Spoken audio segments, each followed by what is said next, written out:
Good morning, everybody. I am Dr. Nitin Doshi, Professor Neurology with teaching experience of 25 years, working as consultant neurosurgeon in Panvel. Today, we will discuss the topic pathophysiology of uric acid stone disease. The three main determinants of uric acid stone disease are persistently low urine pH, low urine volume, and hyperuricosuria.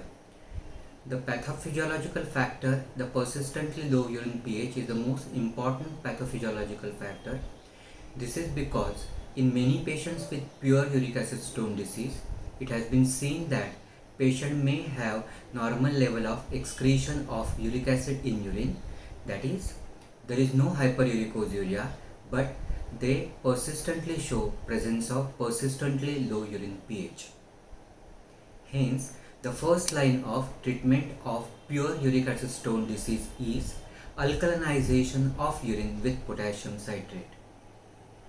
The patients who are having persistently low urine pH but do not show hyperuricosuria, that is, they show presence of normal level of excretion of uric acid in urine, are called as idiopathic uric acid stone disease. The pathophysiological factor hyperuricosuria in the pathogenesis of hyperuricosuric uric acid stone disease have been already discussed in previous lecture. Now we'll see the second pathological factor, and that is persistently low urine volume. Maintaining urine output more than 2 liters per day has been proved to be a part of treatment of prevention of recurrence of renal stone of any chemical composition. The main causes of persistently low urine volume are the low urine because of working in warm areas or outdoor work with less water intake. Second, people staying in desert hot areas. Third, that is chronic diarrheal state. In case of chronic diarrheal state, there is loss of bicarbonate from the stool, resulting into the fall in the pH of the blood and hence persistently low urine pH.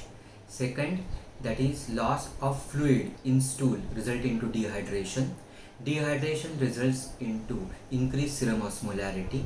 Increased serum osmolarity causes stimulation of osmoreceptors present in hypothalamus. This results into increased synthesis and release of hormone ADH or vasopressin. This hormone vasopressin acts on the vasopressin 2 receptors present on the principal cells of collecting tubule and collecting duct of the distal nephron. This results into increased facultative reabsorption of water, thus producing concentrated urine of low urine volume. Now we'll discuss the third pathological factor in pathogenesis of pure uric acid stone disease, and that is persistently low urine pH. The pathogenesis of persistently low urine pH is not known with certainty, but it is multifactorial and various mechanisms have been suggested, and these various mechanisms can be grouped in two groups, and one mechanism group is insulin resistance and second defective alkaline tide. In case of the insulin resistance, it results into one metabolic syndrome, second increased endogenous acid production, third that is defective ammonia genesis and excretion, and fourth lipotoxicity. All these factors contribute to formation of pure uric acid stone disease. Now we'll see one by one. Metabolic syndrome.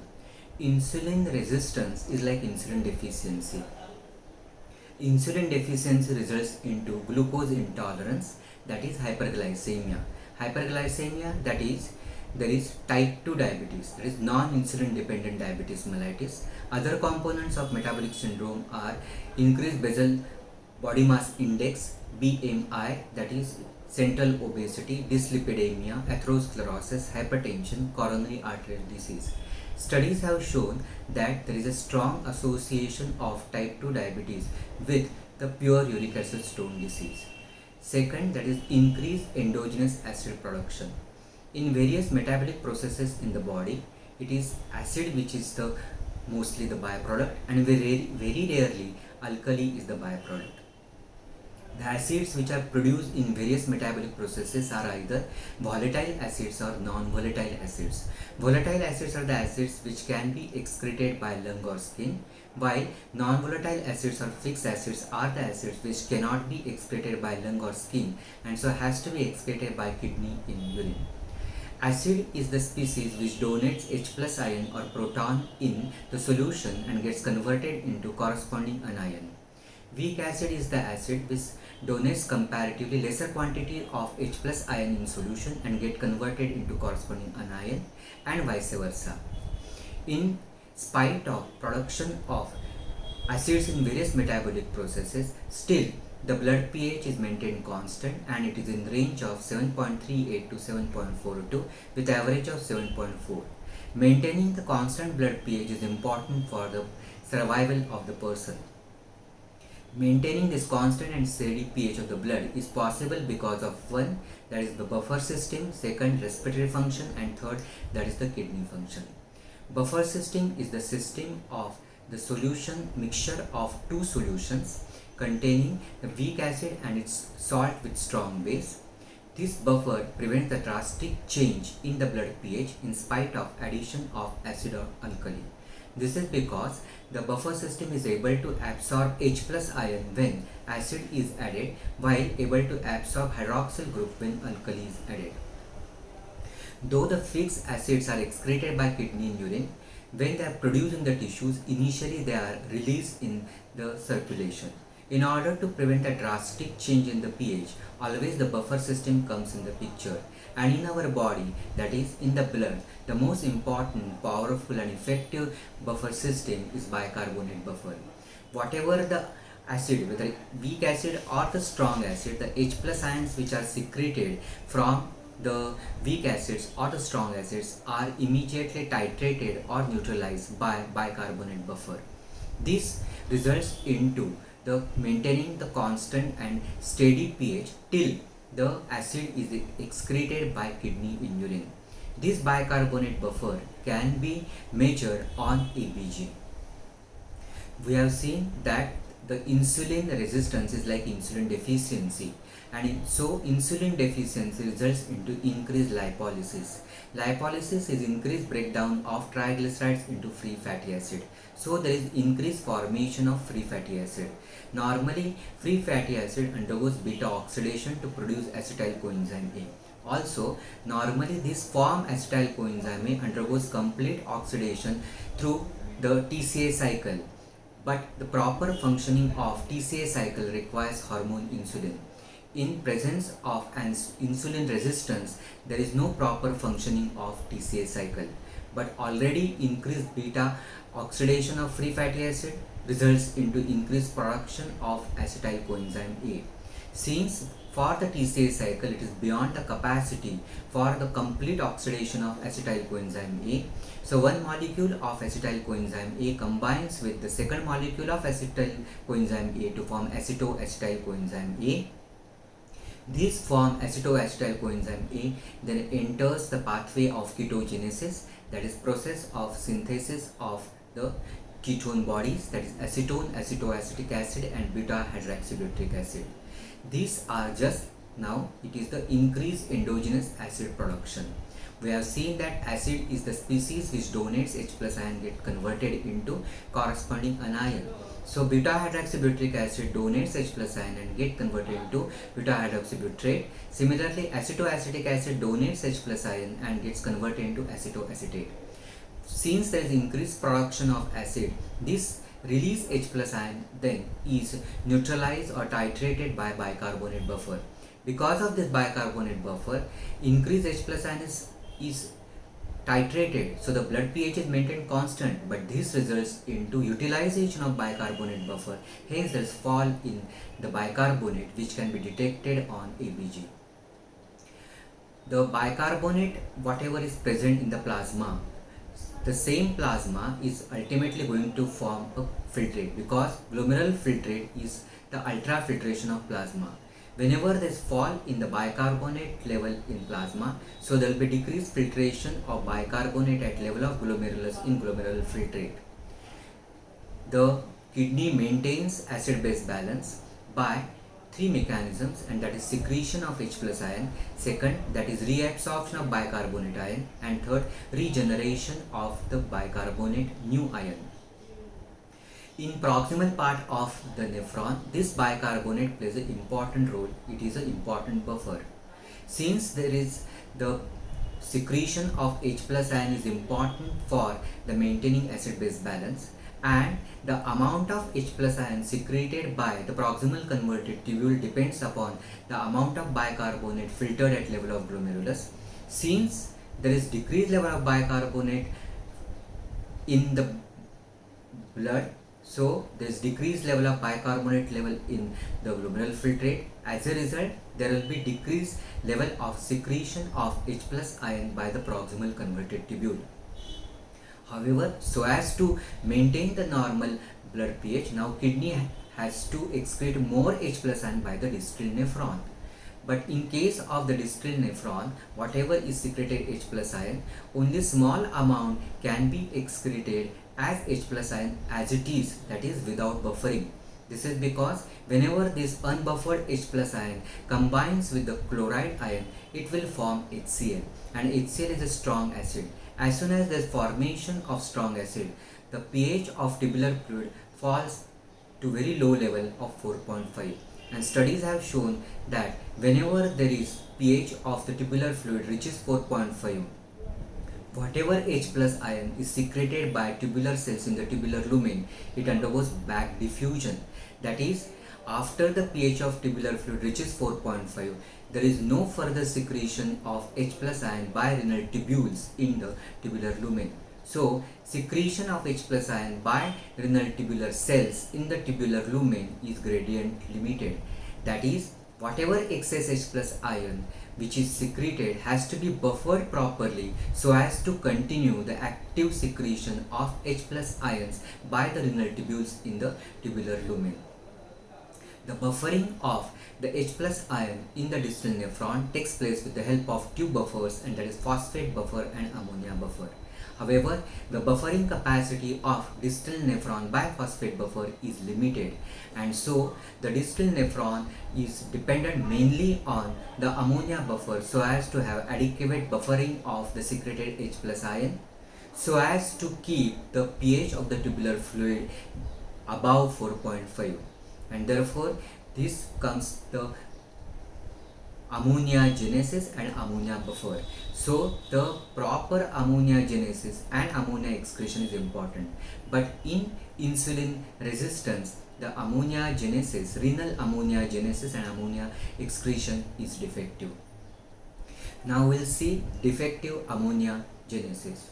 In the various metabolic processes in the body, daily there is 60 to 100 equivalents or millimoles per day of excess acid production over alkali production in various metabolic processes.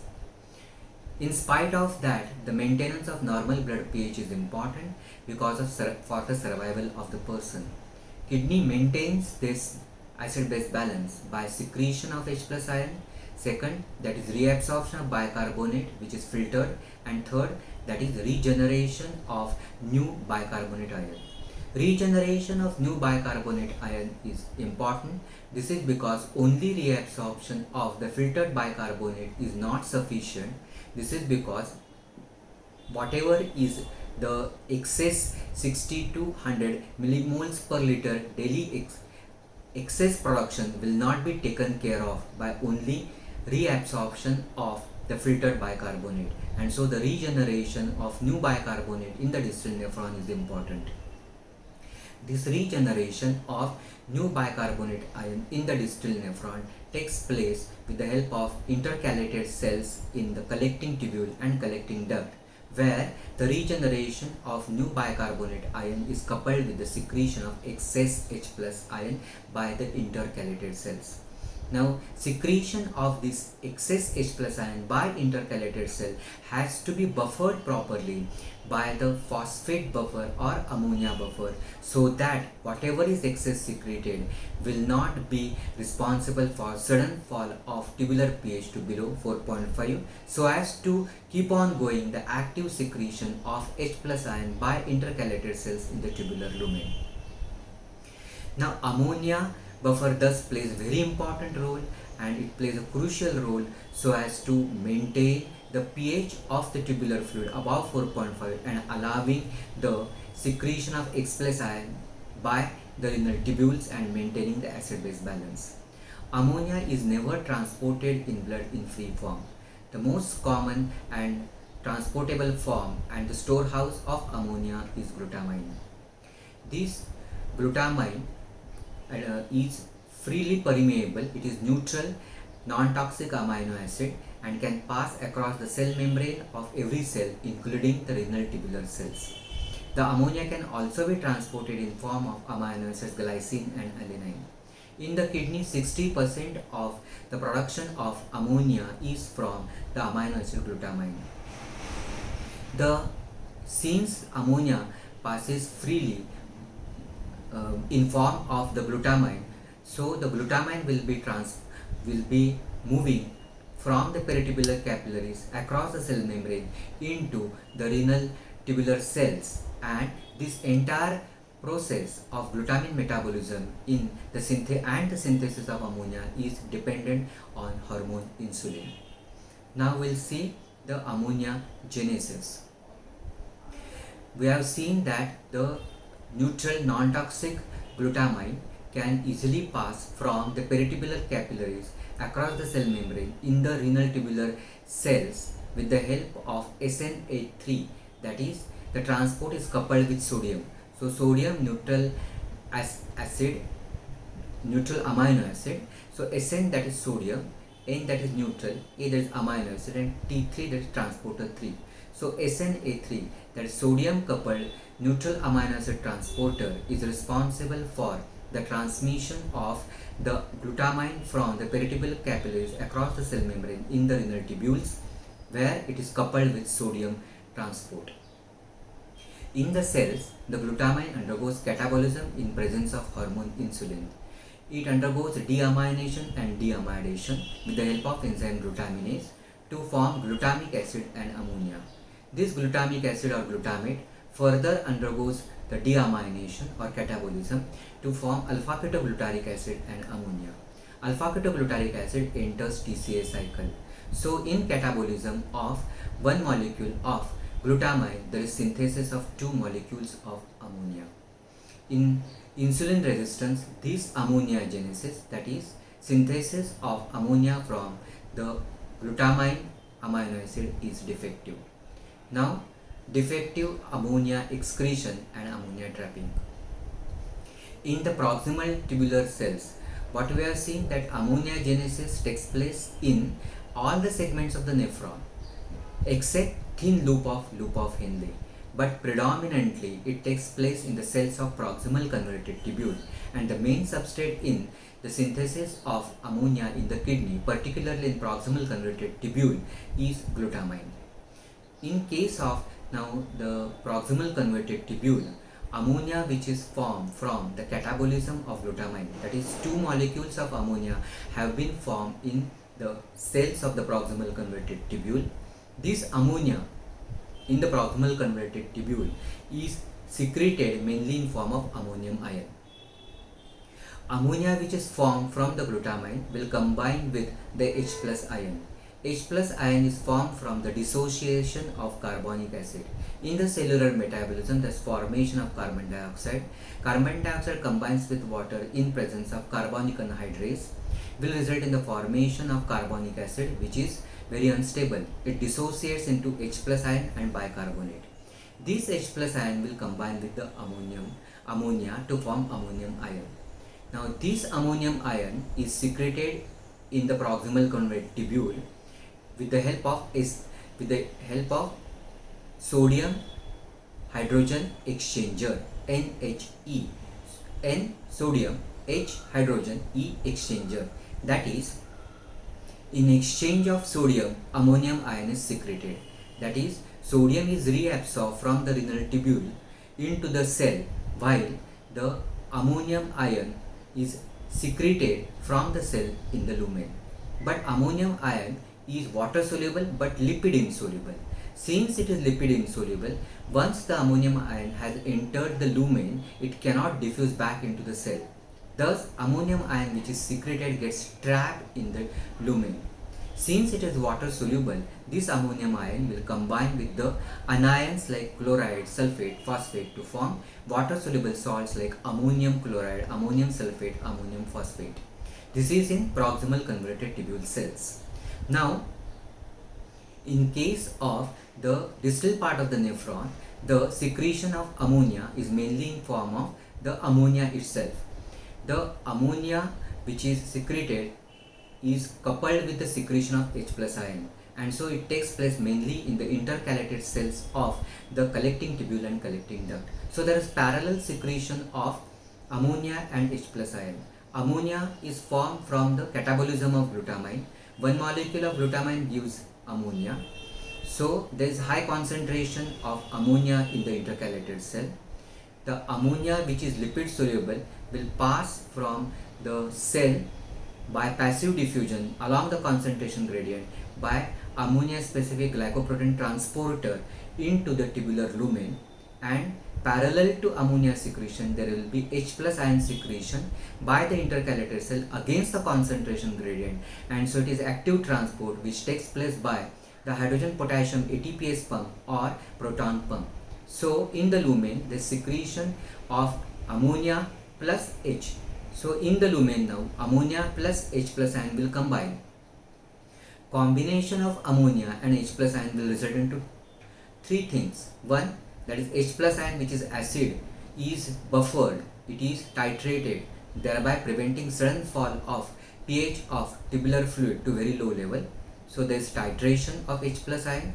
Second, ammonium ion is formed which is water soluble but lipid insoluble. Since lipid insoluble cannot diffuse back across the lipid layer of the cell membrane, thus causing trapping of the ammonium ion in the lumen, and because of the combination of ammonia with the H plus ion, concentration of ammonia in the lumen falls, and therefore there can be the excess secretion of the ammonia whenever there is severe metabolic acidosis. That is, concentration gradient is maintained between the cell and the lumen. The glutamine can keep on undergoing catabolism to form ammonia, and this ammonia which is formed in the intercalated cell will have higher concentration in the cell as compared to the lower concentration in the lumen, because whatever is ammonia which is secreted in the lumen will combine with H plus ion, and so the concentration of ammonia in the tubular lumen is much lower as compared to the concentration of ammonia in intercalated cell. Thus ammonia which is produced will be in form of ammonium ion which will combine with the chloride or the sulfate or phosphate so as to form the ammonium chloride or ammonium sulfate or ammonium phosphate. Overall effect, there will be proper buffering of the H plus ion by the ammonium buffer, and so this will prevent the sudden fall of pH of tubular fluid to lower level. So whenever there is insulin resistance, there will be defective ammonia genesis as well as ammonia excretion. This will result into no proper buffering of secreted H plus ion. So the H plus ion will remain unbuffered, and very small quantity of H plus ion can secrete as it is, where it will combine with the chloride ion to form strong acid HCl, and then there will be sudden fall in the pH of tubular fluid to 4.5, causing persistently low urine pH. Now the next factor which results into the insulin resistance is lipotoxicity. We have seen that insulin resistance is like insulin deficiency, which results into lipolysis, that is increased breakdown of triglycerides into free fatty acid, and lipotoxicity is abnormal distribution of free fatty acids at abnormal sites, that is deposition of free fatty acids into non-adipose sites. That is, it is deposited in the beta cells of islets of Langerhans, hepatocytes of liver, skeletal muscle, heart, causing cellular injury. Due to cellular injury to the beta cells of islets of Langerhans, there will be further decrease in the secretion of hormone insulin, and because of injury to the hepatocytes of the liver and injury to the skeletal muscle, there will be more and more increased insulin resistance. Now comes the last factor, and that is the defective alkaline tide. Normally there is diurnal variation or diurnal change in the pH of the blood, and this diurnal fluctuation is because of the postprandial alkaline tide. That is, after ingestion of food, there is secretion of HCl by the parietal cells of the stomach into gastric juice. Because of secretion of HCl by the parietal cells, simultaneously there will be absorption of bicarbonate ion in the venous side of circulation. So the rise in the bicarbonate level postprandially results into the more shift of the pH of the blood towards alkaline side. This postprandial increase in the bicarbonate level with more shift of the blood pH towards more alkaline side is called alkaline tide.